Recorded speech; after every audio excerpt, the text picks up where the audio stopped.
जी हां दोस्तों, बड़ी खबर निकलकर सामने आ रही है। रूस ने अमेरिकी अब्राम्स टैंक को उड़ाया। दुनिया का सबसे शक्तिशाली टैंक होने का घमंड चकनाचूर। वीडियो जारी। इस बीच पहली बार रूस ने S-500 डिफेंस सिस्टम से हाइपरसोनिक मिसाइल मार गिराया। नाटो के लिए खतरे की घंटी।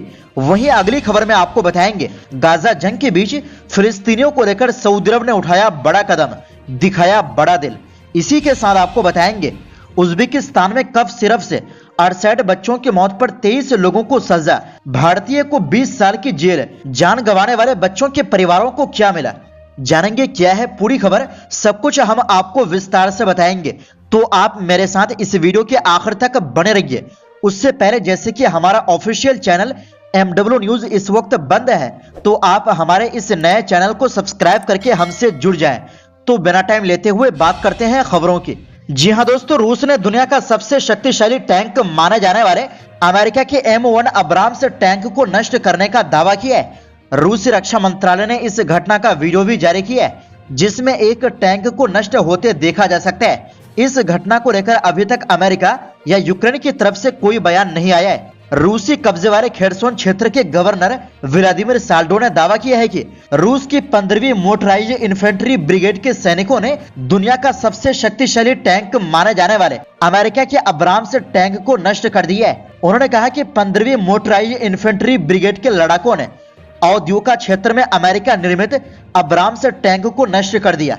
व्लादिमीर साल्डो ने टेलीग्राम चैनल पर कहा कि पेंटागन के रणनीतिकारों ने जर्मनी के लेपर्ड टैंक की हालत देखने के बाद यूक्रेन को भेजे सभी 30 M1 अब्राम्स टैंक वापस ले लिए थे। बाद में उन्हें रिएक्टिव आर्मर से लैस कर वापस भेज दिया था, लेकिन इससे कोई मदद नहीं मिली। साल्डो के अनुसार अब्राम्स टैंक का एक टोही ड्रोन ने पता लगाया और उसके पहले लड़ाकू मिशन के दौरान उसे नष्ट कर दिया गया।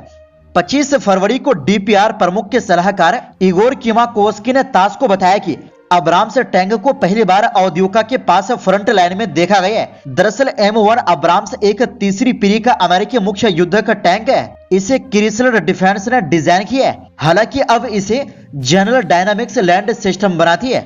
अब्राम्स टैंक में कई आधुनिक तकनीकों से लैस किया गया है, जिसमें एक मल्टी फ्यूल टर्बाइन इंजन, एक मजबूत कंपोजिट कवच, अत्याधुनिक fire control system, crew apartment से अलग एक गोला बारूद भंडारण चैम्बर भी मौजूद है।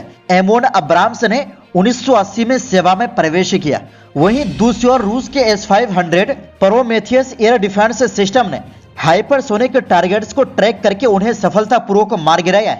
इसे रूस के रक्षा उद्योग की एक बहुत बड़ी कामयाबी के तौर पर देखा जा रहा है। अभी तक दुनिया में किसी भी देश के पास हाइपरसोनिक मिसाइलों को रोकने के लिए कोई एक्टिव एयर डिफेंस सिस्टम नहीं है, लेकिन अब S-500 को हाइपरसोनिक हथियारों के काल के तौर पर देखा जा रहा है। S-500 को 2025 तक रूसी सेना में शामिल करने का लक्ष्य रखा गया है। दावा है कि S-500 प्रोमेथियस रूस को नाटो की पूर्वी सीमाओं के पास स्ट्रेटेजिक इलाकों और अहम इलाकों में हिफाजत के मामले में बढ़ोतरी हासिल करेगा। सूत्रों का हवाला देते हुए रिपोर्ट में दावा किया गया है कि टेस्ट ने सिस्टम की ऐसी हाई स्पीड वाली ऑब्जेक्ट को ट्रैक करने और बेअसर करने की क्षमता की पुष्टि की है। इन सफल परीक्षणों में रूसी एवानगार्ड जैसे एडवांस स्ट्रेटेजिक हाइपरसोनिक मिसाइलों और कम जटिल मिसाइलों के खिलाफ टेस्ट भी शामिल थे। टेस्ट कई चरणों में किया गया, जिससे हाइपरसोनिक खतरों के खिलाफ एक विश्वसनीय डिफेंस सिस्टम के रूप में इसकी क्षमताओं को साबित किया। हाइपरसोनिक वस्तुओं से जुड़ी चुनौतियों के कारण यह सफलता खास अहमियत रखती है। दरअसल हाइपरसोनिक खतरों का पता लगाने में कठिनाई होती है और एक बार पता लगाने के बाद जवाबी का समय बेहद कम मिलता है, जिससे इन परीक्षणों में S-500 की उपलब्धियां और काफी कीमती हो जाती है। मिलिट्री रूसिया पोर्टल के संपादक दिमित्री कोर्नेव ने S-500 की सक्षमताओं के बारे में विस्तार से बताते हुए कहा कि इसमें हाइपरसोनिक गति से यात्रा करने वाले इंटरकॉन्टिनेंटल बैलिस्टिक मिसाइल वारहेड को मार गिराने की क्षमता है। इसके अलावा ये गाइडेड हथियार और इसी तरह की छोटी दूरी की मिसाइलों को प्रभावी ढंग से खत्म कर सकता है। इसके अलावा S-500 S-400 सिस्टम के साथ जुड़कर एक बड़े इलाके को सुरक्षित रख सकता है। कोर्नेव ने कहा कि ऐसी एयर डिफेंस सिस्टम एक साथ मिलकर कम दूरी की मिसाइलों से लेकर इंटरकॉन्टिनेंटल मिसाइलों तक के खतरों के एक बड़े पैमाने को बेअसर करने में सक्षम होंगे। इसमें हाई स्पीड और कम ऊंचाई पर उड़ने वाली हाइपरसोनिक मिसाइलें और गाइडेड मिसाइलें भी शामिल है। इसी के साथ आपको बता दें कि जी हां दोस्तों, इजराइल और हमास के बीच चल रही जंग को 4 महीने पार हो गए हैं। बावजूद इसके आज भी ये जंग बदस्तूर जारी है। इजरायली हमले से गाजा में तबाही मची हुई है। लोगों के आशियाने जमींदोज हो गए हैं, लोग घर से बेघर हो गए हैं, तो वहीं कई लोग इस दुनिया से रुखसत हो गए हैं। इस जंग पर दुनिया की निगाहें टिकी हुई है। अरब समेत कई देश इस जंग को खत्म कराने की कोशिश में जुटे हुए हैं। इस बीच सऊदी अरब ने फिलिस्तीन को लेकर एक बड़ा फैसला किया है। सऊदी सरकार ने उम्रा करने गए फिलिस्तीनी नागरिकों को अपने देश में रहने की इजाजत दे दी है। सऊदी सरकार ने फिलिस्तीनी जायरीनों को 6 महीने का निवास परमिट देने की घोषणा की है। इसके बाद उम्रा करने गए लोग अब बिना किसी परेशानी के सऊदी में रह सकेंगे।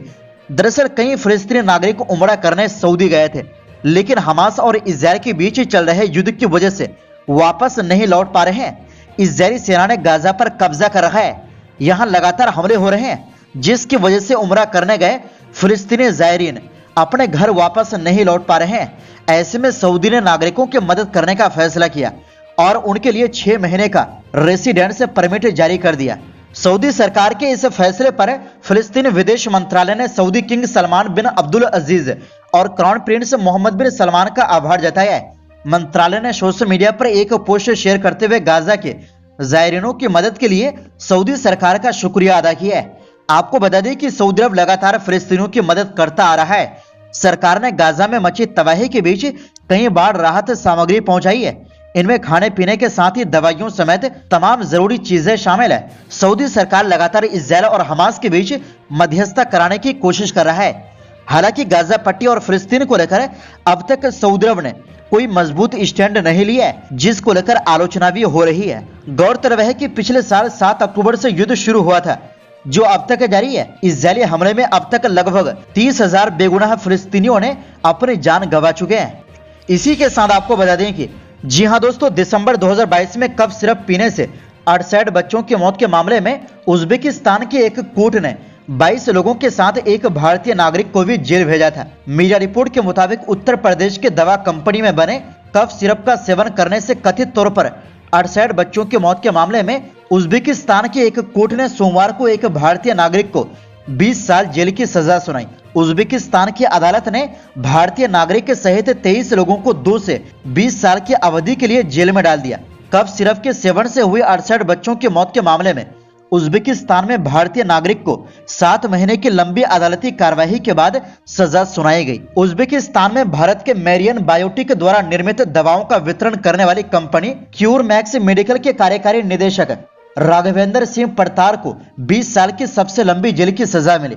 रॉयटर्स की रिपोर्ट में कहा गया है कि प्रतिवादियों को टैक्स चोरी, घटिया या नकली दवाओं की बिक्री, पद का दुरुपयोग, लापरवाही, जालसाजी और रिश्वतखोरी का दोषी पाया गया। इसके अलावा अदालत ने यह भी कहा कि दूषित सिरप के सेवन से जान गंवाने वाले 68 बच्चों में से हर एक के परिवार को 80,000 अमेरिकी डॉलर यानी 1 बिलियन उज्बेक राशि का मुआवजा दिया जाना चाहिए।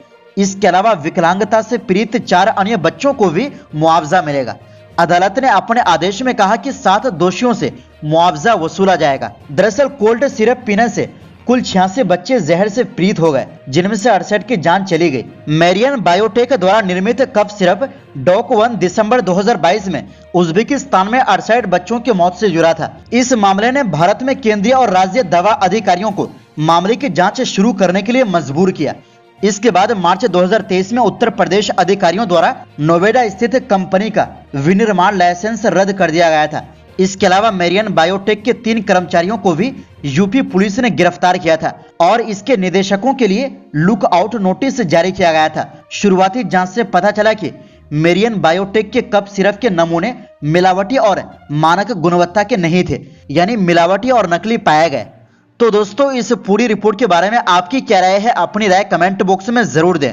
इस वीडियो में बस इतना ही।